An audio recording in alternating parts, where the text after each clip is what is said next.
Just a short video looking at imports and exports to support your understanding of aggregate demand. We will tie in with some extra analysis later on in the course when we look at exchange rates into this area. Okay, so key factors which affect our imports and exports. The first thing is price.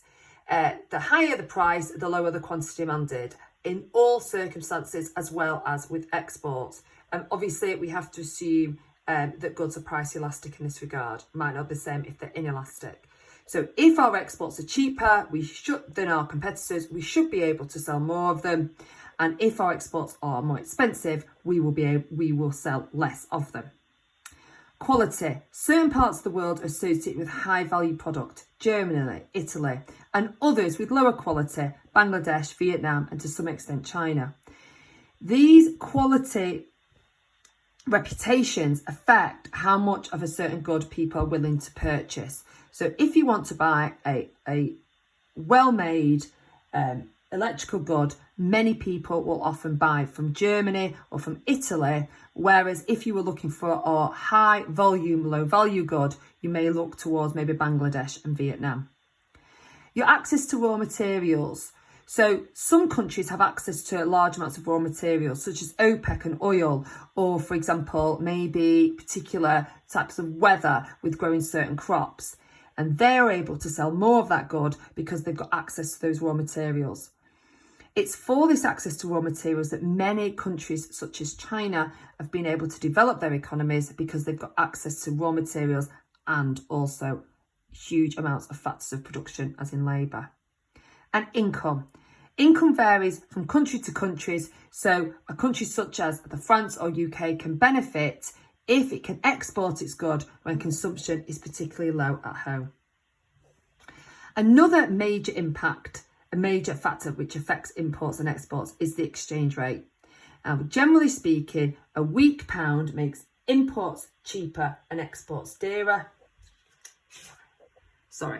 A strong pound makes imports cheaper, exports dearer, and a weak pound makes exports cheaper and imports dearer.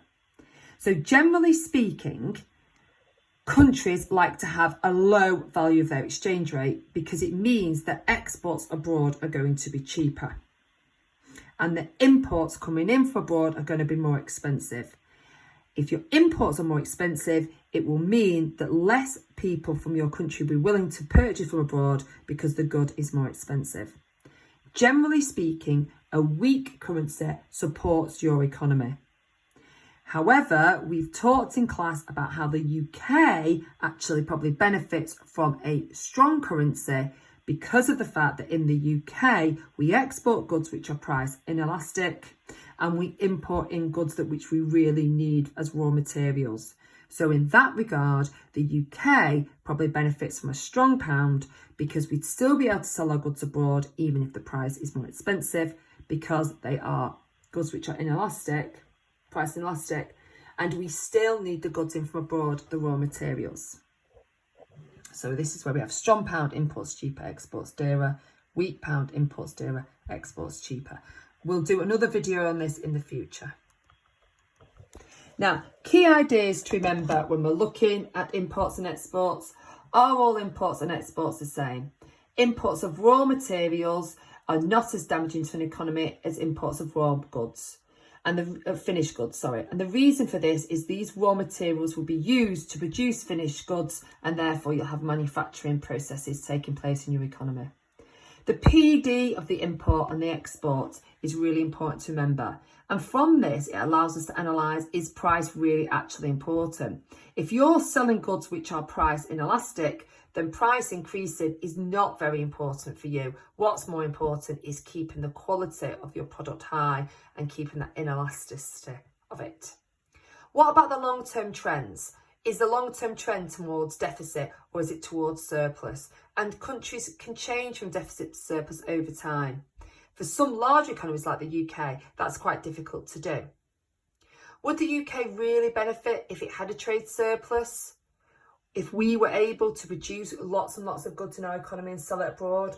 What might the impact of that be on things like the employment market and the value of our wages?